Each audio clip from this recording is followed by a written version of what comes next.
INVT के HMI में जब Chinese language by default select हो, चेंज करने पे भी अगर वो चेंज ना हो, हमें ये सेटिंग्स करनी है। हमें सेटिंग में जाना है, प्रेफरेंस सेटिंग, फिर उसमें पैरामीटर सेटिंग में जाएंगे, लैंग्वेज चाइनीज़ सिलेक्टेड है, अदर देन और कोई ऑप्शंस अवेलेबल नहीं है।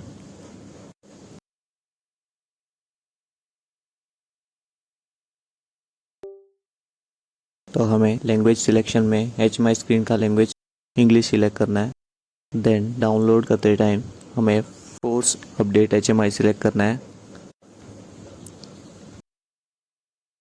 यहाँ पे अपडेट सक्सेसफुली शो कर रहा है, मीन्स के फर्मवेयर अपग्रेड हो चुका है। Then again year to download, इस बार हमें चेकबॉक्स क्लिक नहीं करना है। अब हमारा language English by default select हो गया है। You can check the HMI।